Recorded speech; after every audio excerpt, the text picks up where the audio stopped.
glifosato que es el herbicida, No tienen otros envases. Envases grandes, no. Cuando llega el agua potable a esos lugares, tienen que usarlo también. Primero lo limpiaron. ¿Cómo lo limpiaron? Con agua, pero el agua no hay, entonces ¿cómo la tiran? ¿Cómo higienizan esas cadenas? Eso, el agua que están usando es otro contenedor.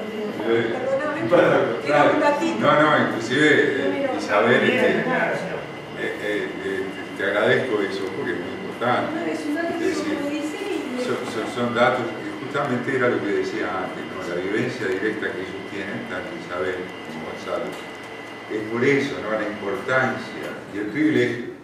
Por eso quiero que invitarte, Gonzalo, a que puedas explicarnos qué alternativas hay en lo social, en lo político.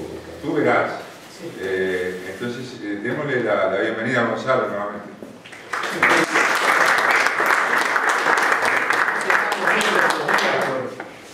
Por tantos temas más lindos que no sé, ¿se necesita micrófono? ¿Se necesita? Yo creo que no. Gracias, Darío. Darío hizo un trabajo precioso de este montaje, de muchos videos que hay sobre estos temas. A propósito, antes de hablar del Uruguay hoy concretamente y las cosas, las certezas que tenemos y las preguntas que nos hacemos también, que son muchas, y los debates fraternos que tenemos en Uruguay, antes de hablar de eso, en el final de la película aparece un hecho que la prensa no está informando suficientemente.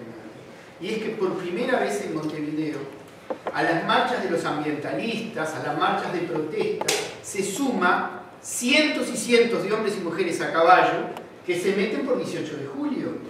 Son pequeños productores, van con sulkis, van con carretas.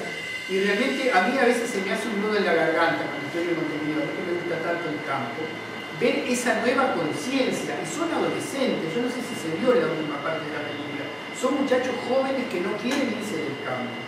Y que dicen, por favor, paren esta pesadilla de la megaminería. Entonces, eso realmente la película lo da por obvio porque es para un público uruguayo, pero hay que saber que esas marchas, prácticamente todos los meses hay una marcha contra la megaminería en Uruguay. Ahora, ¿qué pasa? Cuando uno es veterano y toda la vida soñó con cambios sociales, tiene que recordar un poquito cuáles fueron las fuerzas que en Uruguay soñaron con los cambios sociales. Hay gente en Uruguay que siempre tuvo una cabeza conservadora, gente sencilla, buena, amigos, vecinos, pero que simplemente siempre pensaron, porque se los hicieron creer, que el que trabaja sale adelante. Y que entonces lo que hace falta en un país es que alguien ponga orden. Y si se pone orden, la gente trabaja, y si la gente trabaja, vienen las inversiones, porque es un país seguro, y la gente está toda contenta. Lo creen. La vida es al revés, es decir, lo que hacen las transnacionales es dejar un reguero de frustraciones y miseria espantosa. En Brasil había un afiche que decía, estaba Marte, ¿no? El planeta Marte, y dice, alguna vez hubo agua en Marte, alguna vez hubo vida en Marte, confirmado, el neoliberalismo pasó por Marte. Porque realmente es lo que estamos heredando de todo esto. Y uno va a Colombia, a los altos del Tequendama, en la selva, que es una cascada maravillosa, pero el Tequendama pasa por Bogotá. Y entonces hoy es una cascada maloliente de mierda, tornasolada por los efectos del sol sobre los detergentes, que contamina todo. Y no es la excepción. Al Uruguay, a la América Latina hoy, le queda el 10% del agua potable de superficie que tenía 100 años atrás. Le queda el 10%. A Paraguay le queda el 5% de la selva húmeda subtropical que tenía a comienzos de siglo. Y es todo un proceso vertiginoso. Y en Uruguay, desgraciadamente, han entrado las multinacionales a saquear. Entonces uno piensa, ¿dónde estoy parado? En Uruguay siempre hubo, desde el sueño artiguista, de la tierra para el que la trabaja, que los más infelices sean los más privilegiados, una cosa que se había quedado muy hondo en los uruguayos, por encima de los partidos políticos. Había una cosa muy vinculada a la tierra, ¿no? Que lo cantábamos en las canciones, ¿no? El himno de la escuela rural. lo decían, los maestros rurales lo cantaban en los años 50, la tierra que es generosa, pan dorado puede dar, la niñez que es esperanza debe aprender a sembrar. Es decir, una cosa que estaba muy metida en el espíritu de Artigas. Los uruguayos tenemos más devoción a Artigas que hacia la bandera. Es decir, a mí me decía una mujer paraguaya que hace el turismo, ustedes los uruguayos son gente bien rara, chamillo, porque llegan a Asunción y antes de preguntar por las cataratas preguntan por el Ibirapitán. Es decir, la identidad del Uruguay con la devoción con Artigas es impresionante. Entonces, todo eso generó un sentimiento que quedó latente después del estado mental nacer, fue muy frustrado, Artigas fue olvidado, fue difamado. Y de repente, allá por 1900, llegaron italianos, llegaron españoles perseguidos con ideas socialistas, con ideas anarquistas, que al principio hablaban solo de lo que pasaba en Europa. Y esa izquierda, que nació hablando italiano, esa izquierda, de repente descubrió a Artigas. Y descubrió que la lucha social de Artigas era mucho más que una lucha por la independencia. Era una lucha por la equidad y por la no exclusión. Y la izquierda descubrió una cosa que era muy importante que tiene que ver con esto. Y lo descubrió en 1920. El reglamento de tierras de Artigas no era repartir a cada paisano un parcelita igual de tierra, no. Incluso los productores rurales que vivían en el campo no se tocaban esos campos. Era para la seguridad de esos hacendados. Eran los grandes latifundistas que vivían en Montevideo, que Artigas le llamó los malos europeos y peores americanos, que se les sacaba la tierra y se distribuían de tal manera que los más infelices sean los más privilegiados. Eso no iba a generar equidad. Artigas lo sabía, porque él está tratando de reforzar el comercio con Inglaterra, estaba impulsando la industria, y eso iba a generar un desarrollo capitalista, iba a desarrollar nuevos ricos, sin duda. Pero cuando esos ricos se aposentaran en Corrientes, en Entre Ríos, en la banda oriental, iban a querer invertir en tierras. Hola. ¿Qué tal? Buen día, hermanos. ¿Cómo está? Vamos a decir que son centroamericanos, porque si son guatemaltecos, nicas, chapines, catrachos, eso no importa tanto. La bandera de Honduras tiene 5 estrellitas por el sueño de Morazán de que fueran una sola patria, y ellos lo sienten así, excepto en el reino y en el Cuba. Son hermanos, son compatriotas. A veces los extranjeros están en los ministerios, los compatriotas están de otro lado de la frontera. Resumiendo sobre esta parte, ¿cuál era la propuesta de Artigas que entendió la izquierda uruguaya 100 años atrás? Yo soy indio, yo soy un negro perseguido, tengo derecho a las tierras de mi comunidad.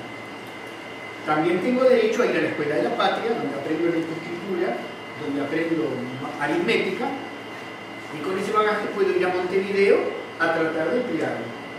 Pero si me discriminan por negro, si me discriminan por indio, no va a venir la espada justiciera de las tierras a defender. Mi comunidad tiene tierras. Y aquellos capitalistas que están enriqueciéndose en la acumulación originaria no pueden invertir en tierras. La tierra no se enajena, la tierra sigue siendo del Estado y se entrega en concesión, con condición de levantar un rancho y 3 corrales, trabajarla si no se le quita, y se le entrega a otro ciudadano más provechoso para la provincia. No se trata de equidad, se trata de no exclusión. Lo que garantiza fundamentalmente el tema de la tierra en la época de Artigas hoy es la no exclusión, que nadie quede sobrando. Si se usa la tierra al servicio de la gente. La equidad es otro sueño, pero lo esencial es que nadie quede pidiendo limosna porque no tiene dónde ir. Y esa era la idea de Artigas, era mucho más sencilla porque no había surgido de leer a Rousseau que además lo había leído en traducciones, porque Artigas no leía francés, sino del simple fogón paisano que les contó que esa fue su universidad, que la tierra tenía que ser el lugar donde la gente, para decirlo en paisano, que es intraductible a términos urbanos, aquí me hallo, que no significa aquí estoy, sino aquí soy, es la tierra. Y esa era la idea simple. Ahora bien, la izquierda uruguaya tomó esta bandera de la tierra. Y ustedes leen los documentos de todos los partidos de izquierda de Uruguay, y siempre el tema de la tierra está primero. Es decir, la consigna de los tupamaros de los 60, por la tierra y por el Partido Comunista del Uruguay. El primer tramo de la revolución es la revolución agraria antiimperialista. uno agarra a Machado, a los teóricos socialistas, el tema de la tierra y la dignidad de la persona.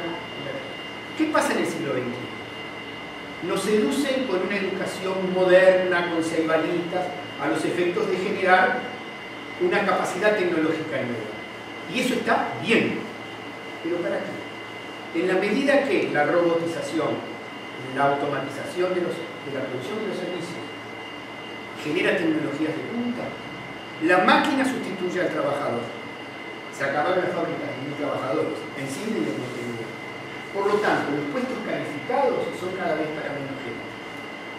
Una educación moderna y tecnológica pensada en términos urbanos genera desocupados cultos, en el mejor de los casos. ¿Cuál es la única salida para recuperar la dignidad? Lo que planteó el gobierno uruguayo burgués en los 50, el Instituto Nacional de Colonización, generar cooperativas, generar trabajo.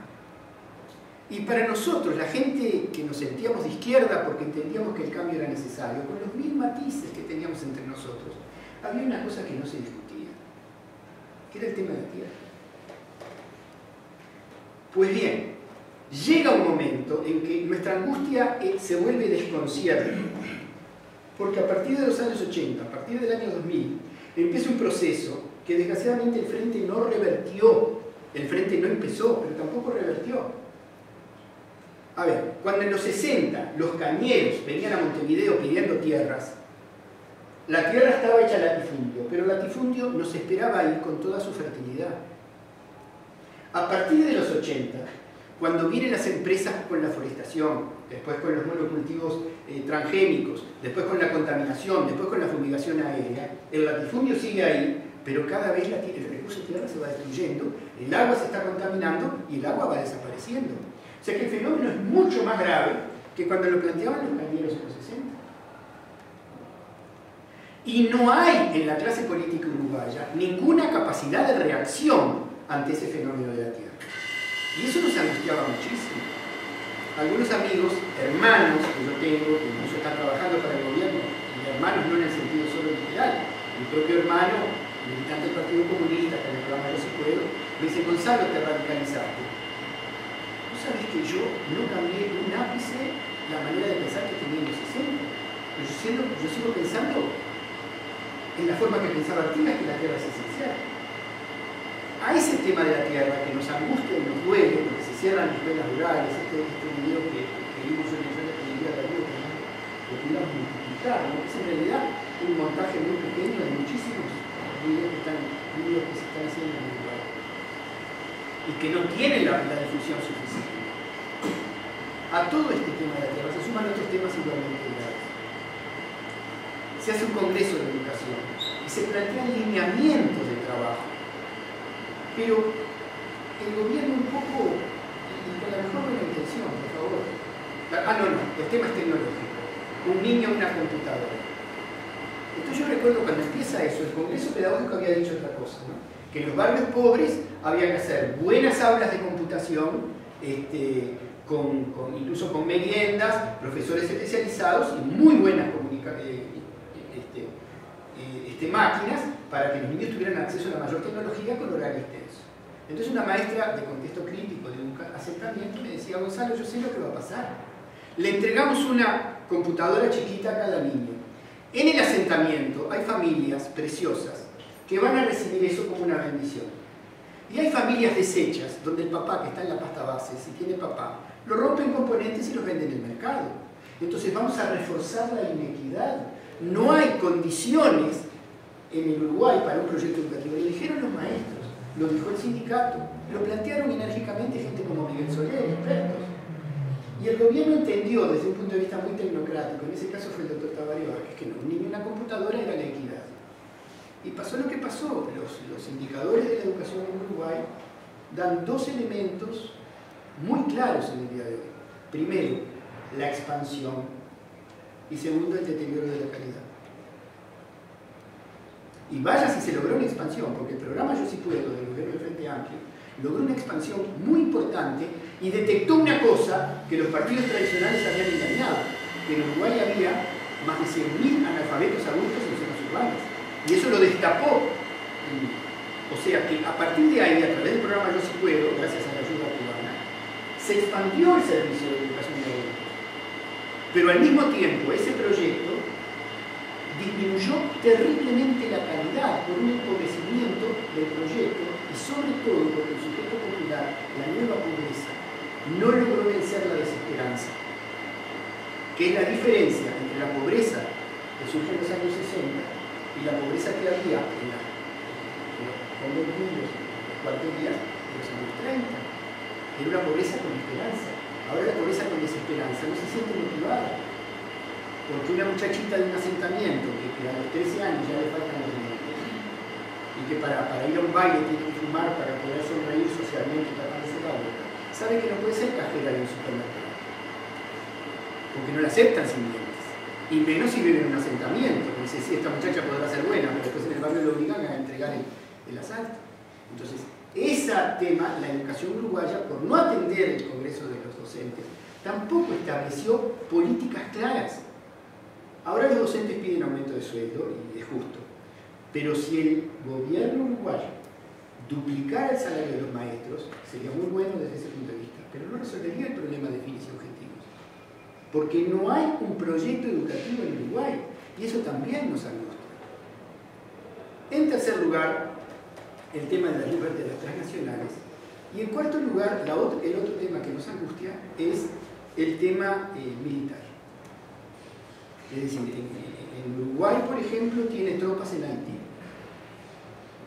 El pueblo haitiano ha dicho muy claramente, no queremos tropas, fuera las tropas de la OTAN, porque la OTAN contamina, viola gente, claro, un pueblo analfabeto que aparentemente queda inerme, vienen las tropas de ocupación, violan a las muchachas, violan a los muchachos, contaminan todo, saquean, roban, nadie dice nada, ¿no? Son las tropas de cascos azules. Pero ¿por qué Uruguay está en Haití? Bueno, lo paga Estados Unidos, claro, a través del aporte a Naciones Unidas, que es el aporte más importante de los cascos azules. ¿Pero por qué? Porque Estados Unidos, 20 años atrás, cuando empieza la competencia seria con China, algunas cosas tecnológicas Estados Unidos le sigue dando mil vueltas a China. Pero en mano de obra barata, China llevaba muerto a Estados Unidos. Y hay algunas industrias muy importantes que requieren mucha mano de obra. Se van a reír, pero una industria que no se puede tecnificar todavía son las pelotas de béisbol. O los pantalones jean de marca que son cosidos a mano. Entonces las grandes empresas empezaban a dedicarse a armar, desmantelar en Europa y en Estados Unidos y armarlas en China o en México. ¿Qué hace Estados Unidos? El pueblo haitiano es un pueblo pobre, pero la economía era rural, era la economía del cerdo. El cerdo era el banco de la gente pobre de Haití. Entonces, ¿qué hace Estados Unidos? Porque ahora está aprobado. Les mete la fiebre porcina. Y después se ofrece generosamente a sacrificar todos los cerdos de Haití para salvar al pueblo de la enfermedad. Y esa gente se concentra en los tugurios. Fantástico. Entonces se invierte en la República Dominicana para las fábricas maquila en Haití. El pueblo se rebela, entonces hay que frenarlo. Ah, no, hay mucho caos en Haití, es un pueblo muy pobre, muy ignorante, hay que meter los cascos azules. ¿Quién lo quiere? Y ahí está el ejército uruguayo. Y nuestro ministro de Defensa defendiéndolo y defendiendo el puerto de Aguas Profundas y dándole la bienvenida a la cuarta flota. Entonces llegó un momento de mucha angustia, cuando estas tendencias empezaron a ser irreversibles. Primero se nos dijo que la papelera en fragmentos era un proyecto heredado, después se decidió la papelera en conchillas. Cada papelera requiere la expansión del monocultivo forestal. Ahora se está firmando la papelera la pastera para la zona del este. Es decir, sigue el mismo modelo. Es decir, ojo, miren que no se trata de que sea todo en blanco y negro, también se han hecho cosas buenas. Por ejemplo, cuando sube el frente, la Operación Milagro con los cubanos permitió que un montón de niños pobres recuperaran la vista. Eso fue emocionante. Es decir, no estamos hablando en blanco y negro. Cuando con un abuelo declara en la radio 30, el CX30, una radio Montevideo, dice, yo conocía la voz de mis nietos, pero gracias a los cubanos ahora lo sé que son lindos. Es decir, que nadie puede negar ese tipo de cosas. Sin embargo, lo esencial, el tema de la tierra, el tema de la exclusión, el tema del compromiso militar, la solidaridad, latinoamericana con Haití, que nos duele la sangre cuando empiezan las violaciones. Ahora acaban de violar un niño en la República Dominicana, los soldados uruguayos. Todo se tapa, la corrupción en la Marina, el desastre de Pluna. Uno empieza a sentir una gran angustia y una gran impotencia. Por eso, a fines del año del gobierno del doctor Tabaré Vázquez, un montón de gente, entre ellas el doctor Sartí, se van abiertamente del Frente Amplio y comienzan a hacer debates en los barrios, en lo que se llamaba en ese momento las asambleas populares. Y hay mucha gente que nos habíamos decepcionado, por lo menos encontramos un lugar de consolarnos mutuamente. ¿Qué nos está pasando? De esas asambleas populares, que era primero gente suelta, después algunos grupos se desprenden. Hay un grupo que se desprende del MPP, que se llamaba el PCR, después se va el movimiento del 16 de marzo, que tiene toda una composición diferente, después se nos incorpora en otros grupos, sobre todo del interior, del frente, y se decide que las asambleas populares converjan a transformarse en una cosa que empezó a llamarse la Asamblea Popular, como una izquierda aparte del Frente Amplio. ¿Ustedes se imaginan la cantidad de dudas que teníamos cada uno de nosotros cuando aparece ese emprendimiento nuevo? Yo recuerdo que en un barrio me dicen: Gonzalo, vos decís que hay que irse de frente y de repente hay que ir con la Asamblea Popular. ¿Qué garantía tenés vos de que la Asamblea Popular no termine como el Frente? Mira, ninguna. Pero lo que yo sé ahora de viejo, y aprendí en la Unión Soviética, aprendí en otros lados, que cuando vos al instrumento, que puede ser un partido político, lo transformás en un fin en sí mismo, terminás tapujeando todo en aras del instrumento y traicionando fines. Dice, bueno, pero ahí está Mujica, un hombre que ha sufrido. Yo, mira, si hay una cosa que a mí me enseñó Mujica y que le debo a él, es que los máximos dolores no te vacunan para lo que te pata. Es decir, y uno tiene el respeto y la solidaridad con el que ha sufrido, pero uno aprende que hay que distinguir. No te vacuna. Te puede embellecer espiritualmente, pero no te vacuna. Y eso lo empezamos a sentir muy fuerte. Y entonces se crea la Asamblea Popular casi como un ensayo en el que muchos entramos llenos de dudas. Porque además los viejos conocíamos las historias de los grupos que se sumaron, con los cuales teníamos experiencias. Me acuerdo, por ejemplo, con los amigos del 26 de marzo, que se suman a la Asamblea Popular, una vez yo le pregunto a uno de sus dirigentes, Eduardo Flaco, si a mí solo el cambero me hubiera dicho que ustedes son una manga de sectarios, a mí me entra por acá y me sale por acá. Pero hay un montón de gente que me dice que ustedes son sectarios. Entonces el Flaco Rubio se puso a decir, mirá, y algo de verdad tiene, porque mira, nosotros caímos a la cárcel de 17, 18 años. Éramos la juventud que admiraba el movimiento de Tupamaro. Y de repente en la cárcel, no sabemos si nos hicieron un juego, si era verdad, empezó a circular la información de que los viejos estaban conversando con los militares. Nos encerramos entre nosotros y ya no creemos más en nadie. Gonzalo, y de la cárcel nadie sale de mí. Claro que fuimos sectarios y estamos tratando de no serlo, pero nos falta un camino largo. Por otro lado, otro grupo que se acercaba a la Asamblea Popular, el Partido Maoísta, Partido Comunista Revolucionario. Y yo había tenido discrepancias con ellos toda la vida. Aparece y se nos suma un grupo, el Partido Humanista del Uruguay, que son contrarios a todo tipo de violencia, que son seguidores de Gandhi y que plantean como filosofía juvenil que tienen ellos, son todos jóvenes, la resistencia ciudadana no violenta, y toman como modelo los indignados de España. Entonces, el cortocircuito con los chinos era brutal. Entonces en un momento dije, no, un momento, ¿pero qué es la Asamblea Popular y qué no es la Asamblea Popular? La Asamblea Popular no es un partido marxista-leninista que se plantea etapas, estrategias, fuerzas. No, no. La Asamblea Popular es simplemente un montón de gente que, teniendo filosofías distintas, absolutamente distintas, y lecturas distintas de lo que pasó antes, tenemos una cosa en común. Queremos recuperar el tema artiguista de la tierra, el tema de la soberanía del Estado, la solidaridad internacionalista y el tema de fuera de los tropas de ti, como cosas básicas, entre otras tan elementales, un una reforma educativa, recuperar la ruralización de la educación. Esas son las cosas básicas. Entonces la Asamblea Popular es eso, pero no es un partido político en el pleno sentido del tiempo. Cuando fuimos entendiendo eso, que lo que nos hacía bien de estar en la Asamblea Popular era encontrar en la diferencia una ética, y entonces hay gente amiga que sabía que yo era totalmente orejano, independiente, me dice: Gonzalo, y si la Asamblea Popular después termina negociando. Entonces le digo: mira, a mí me conocen algunos escritores. Los diarios de la derecha van a recibir con los brazos abiertos mi nota de renuncia. Yo estuve casado con un partido político, me divorcié y ahora solo me junto. Pero la verdad, y miren que no me enorgullezco de ser independiente, para mí es un drama. Yo quisiera ser una persona de verdad. Pero la verdad, en la Asamblea Popular hemos encontrado un espacio de respeto mutuo, hoy, que nos permite caminar juntos y plantearnos incluso una alternativa electoral sobre la base de 40 medidas, que las tengo ahí para quien quiera leerlas, muy claritas, que tienen que ver básicamente con el artiguismo, con los temas de liberación nacional. Nadie plantea la dictadura del proletariado, ni Gandhi al poder. Y ese es el problema de cada grupo. Y la Asamblea Popular se ha estructurado de la siguiente manera. Hay 5 grupos que ya entraron organizados.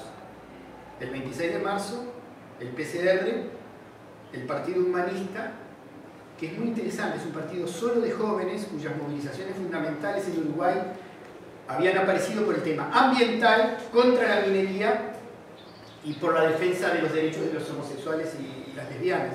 Es decir, ellos estaban siempre en todos los movimientos del orgullo gay, ahí estaban todos los humanistas. Es decir, integran un movimiento internacional que es muy diverso y tiene muchas discrepancias internas. El ideólogo de ellos, Silo, murió hace 5 años, y eso generó más crisis en el movimiento humanista internacional. Tienen mucha fuerza en España entre los indignados, tienen fuerza en Buenos Aires, y en Montevideo, bueno, decidieron integrarse después de una discusión interna muy fuerte y son parte de la Asamblea Popular. Tenemos el 26 de marzo, un grupo que se define como marxista-leninista y que ha tenido una posición muy firme en algunas cosas y que tiene además un diario de circulación pequeña, muy importante, y una radio media marginal que no tiene mucho alcance, pero tiene mucho saber. Entre paréntesis, otro problema de la Asamblea Popular, y es que no se nos asocie solo con las posiciones del 26. Es decir, porque no, si bien son aliados que han tenido, hay que reconocer al 26 de marzo, una total lealtad a los acuerdos, tiene una absoluta lealtad a los acuerdos. Yo no tengo por qué sentirme identificado con todo lo que se quiere ver. Necesitábamos estructuras propias, pero como partido recién nacido, somos un partido en situación de calle. Ni siquiera tenemos locales, somos un movimiento local y no tenemos casa de familia. Y en ese sentido, fíjense, está el 26, el PCR de los maoístas, el Partido Humanista de inspiración de Gandhi, con toda la lucha de la resistencia, la desobediencia civil no violenta. Otro grupo que se llama Movimiento Avanzar, que son gente que fue del Frente Amplio, toda del interior, que tiene como epicentro San José. Y después, para completar el pintoresquismo, un partido que es el Partido de los Jubilados, el MODEJO, el Movimiento de Defensa de los Jubilados, que son gente de antigua militancia frente amplista y sindical, que forman un partido porque dicen que las pensiones están miserables en Uruguay y quieren expresarse políticamente, que también integra ellos. Entonces, la directiva de la Asamblea Popular es un representante de cada uno de estos 5 partidos en el coordinador nacional, que cada uno lo elige por los medios que le parece, más un grupo de ciudadanos independientes, hasta el número de 5, que son electos por el Plenario Nacional de Delegados. ¿Qué es el Plenario Nacional de Delegados? Cada lugar donde tiene una organización, ahora hay 8 departamentos del Uruguay, 9 departamentos del interior más Montevideo, tiene en Montevideo en los barrios, cada grupo de delegados participa en el Plenario Nacional de Delegados y por votación de los independientes y de los que están en los grupos sectorizados, por votación, se proponen nombres de independientes para integrar el coordinador nacional. Como andamos con pie de plomo, porque son historias muy distintas, y en Uruguay los viejos se pasan las cuentas de todo lo que pasó en la cárcel y de todo lo que pasó allá, Y hay un compañero del 26 de marzo, que es un grupo guerrillero, que el otro día me decía, como si hubiera hablado de ayer, en el año 68 el MLN se quedó con unos fusiles que eran nuestros. Esas cosas pasan. ¿Te vino a buscar? Entonces, cuando como esas cosas se remueven permanentemente, está muy claro que tenemos que andar con todo. Primera resolución del Tribunal Plenario de Delegados, ese coordinador nacional que dirige, que en este momento son 5 independientes y 5, solo decide por consenso. No hay votación. Si no hay consenso, no hay resolución de esa reunión. Eso fue la primera cosa. Y segundo, la obligación de hacer un plenario de delegados por él. Ahora, es fácil contar.